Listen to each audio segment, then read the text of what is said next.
Quatrième et dernier acte de la tentative d'imitation d'un champion dans cette série, si j'ai bien compris, c'est parti. C'est toujours et encore un grand plaisir de vous accueillir dans cette toute nouvelle vidéo de Papy Golf. Commentez, participez, montrez votre intérêt, cela permettra à la chaîne Papy Golf de continuer d'exister. L'abonnement aussi, c'est très important et c'est si facile. Un clic pour s'abonner, un clic sur la cloche pour être averti à chaque nouvelle publication. Plus il y aura d'abonnés, plus les algorithmes de YouTube engageront de futurs nouveaux fidèles à connaître la chaîne.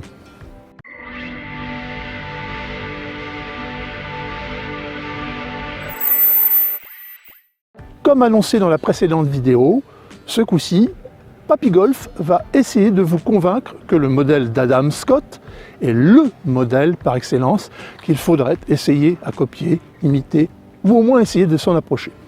Les seniors sont tout particulièrement concernés par le swing d'Adam, qui est quasi la perfection, et d'une simplicité telle que si vous ne parvenez pas à autant de facilité que lui, c'est parce que vous n'avez plus 20 ans. Vous ne risquez rien, physiquement et golfiquement parlant, à essayer d'intégrer tout ou partie de son modèle de swing.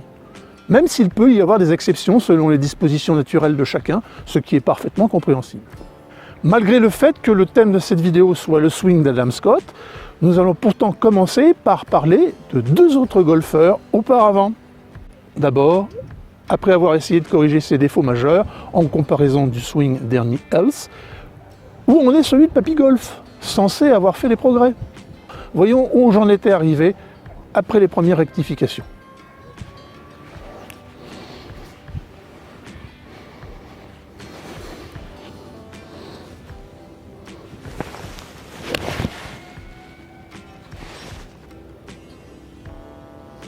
Petit peu court du green quand même, d'environ 10 mètres.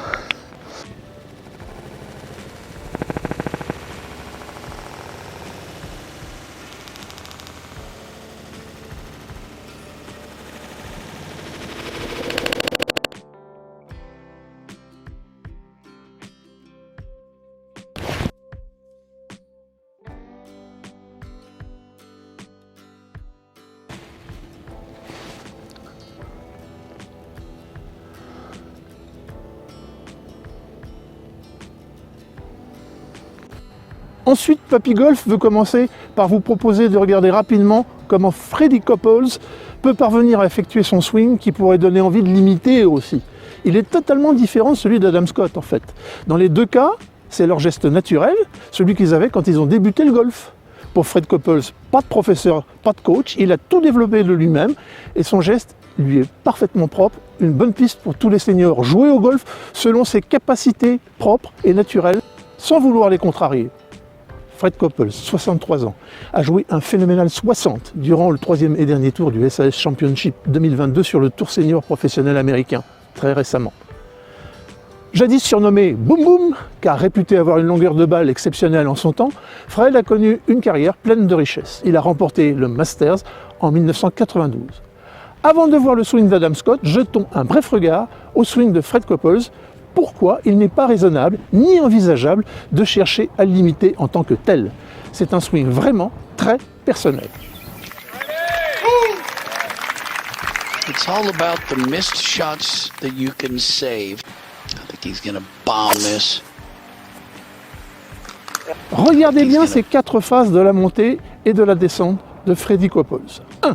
Son geste très vertical réclamant de la condition physique qu'il a conservée malgré les ans. 2. Avec une canne qui croise la ligne de cible en haut de la montée, coude droit levé. Ce croisement est souvent considéré comme peu académique, bien que les grands champions du passé, y compris Jack Nicklaus et même Tiger Woods à ses débuts, l'aient adopté plus ou moins longtemps, de toute façon avec succès. 3. Bien que cela ne soit pas évident, durant la descente, le retard, le lag de la canne est très important. Il faut un sacré équilibre physique pour générer et tenir un tel retard. Et 4, c'est la très grande force de Freddie, c'est sa phénoménale traversée à l'impact et sa rotation des épaules tout aussi étonnante, surtout à son âge.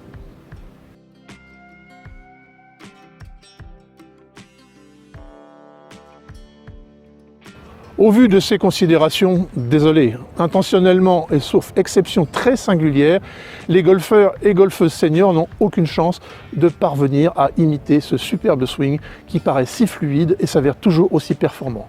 Il faut donc aller voir ailleurs un autre champion, un autre swing pour trouver notre bonheur à imiter.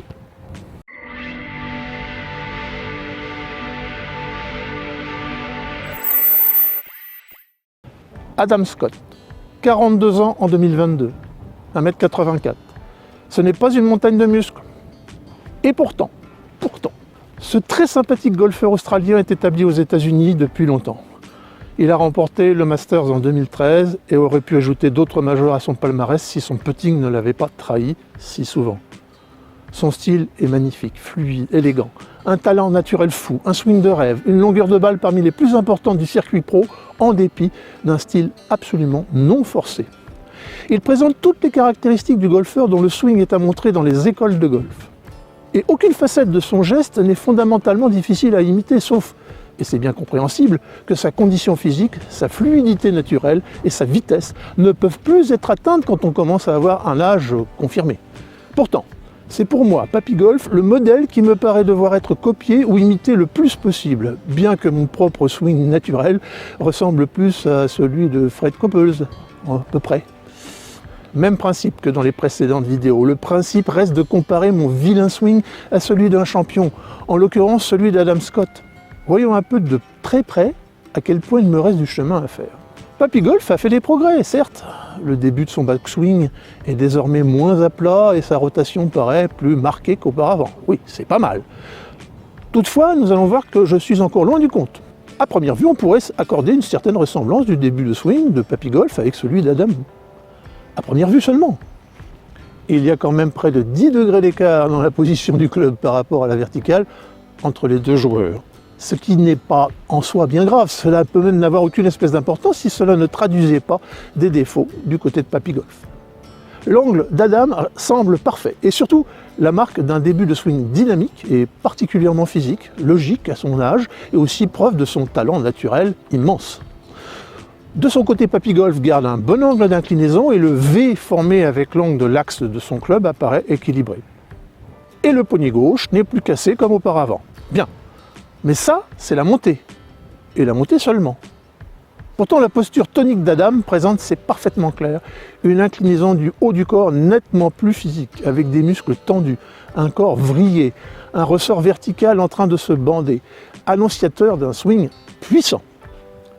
Avec les flèches jaunes, on s'aperçoit aussi clairement que si Papy Golf a presque complètement tourné le bassin, Adam maintient une moindre rotation de ce bassin, plus une sorte de bascule à plat, signe d'une résistance du corps quand il se vrille comme un ressort, tandis que Papy Golf lève le pied gauche et perd cet effet de vrille. Les différences commencent à se faire nettement jour, et surtout expliquer en partie les années-lumière de distance entre les deux joueurs. Voyons la suite, avec la fin du backswing, de la montée, de l'élan arrière, disent les Québécois. Chez Adam Scott, la jambe gauche a résisté verticalement et, point important mais pas faisable par tout le monde, le pied gauche ne s'est pas soulevé. Il est resté assez fermement ancré au sol. De façon générale, Adam montre un ancrage au sol assez exceptionnel et apparemment non véritablement contraint, ce qui lui permet de générer de la vitesse quand il le veut et comme il le veut, sans jamais perdre son équilibre ni sa fluidité. Ça par contre, pour y parvenir, surtout à nos âges de seniors, ça sera plus compliqué. Pour ma part, je m'y exerce, c'est loin d'être acquis, ou même envisageable. Je garde cependant l'espoir de m'en approcher. Pour confirmer l'image de l'ancrage au sol que j'ai prise, je souligne qu'Adam, des épaules jusqu'aux genoux, a fait se vriller son corps comme un tire-bouchon. Et l'axe vertical autour duquel le corps se vrille devient un pivot ultra solide pour générer la force centrifuge voulue selon la vitesse réclamée par le coup qu'Adam Scott veut jouer. Je vais essayer de sortir les fesses comme le fait Adam Scott.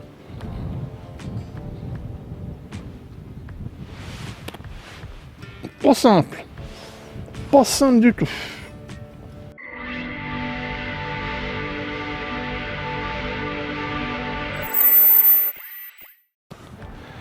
Passons à la phase révélatrice, le downswing, la descente.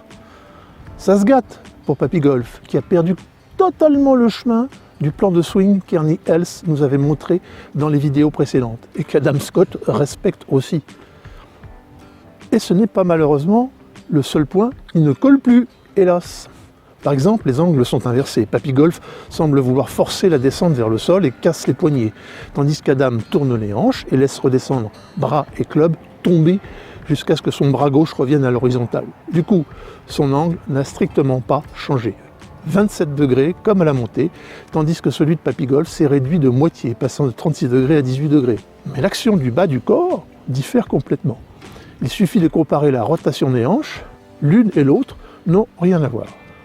Adam renvoie ses hanches vers l'avant, pas trop, et prépare une bascule oblique hyper dynamique en direction plus ou moins du ciel, qui va lui permettre de créer une grande vitesse. Les axes et les inclinaisons n'ont plus rien de similaire non plus. Papy Golf ne pourra pas faire grand-chose d'autre que suragir avec le haut du corps, sans puissance ni vitesse de club. Inversement, il est clair que la tenue de posture brillamment démontrée par Adam laisse tout de suite comprendre que le reste du swing va lui permettre d'envoyer du bois, comme on dit, avec l'accélération qui va suivre. Un dernier point, la face du club de Papy Golf s'est ouverte, ce qui est logique puisque ses poignets se sont cassés au début de la descente. Adam, lui, fidèle à son habitude et grâce à son talent naturel, conserve bras et poignets dans le plan, et sa face de club reste parfaitement neutre, ce qu'il cherche à obtenir de son propre aveu public dans les cliniques dont il est la vedette, ses démonstrations devant les caméras du tour. Pour finir, je ne vais pas risquer de vous lasser avec des comparaisons entre les deux swings jusqu'au bout.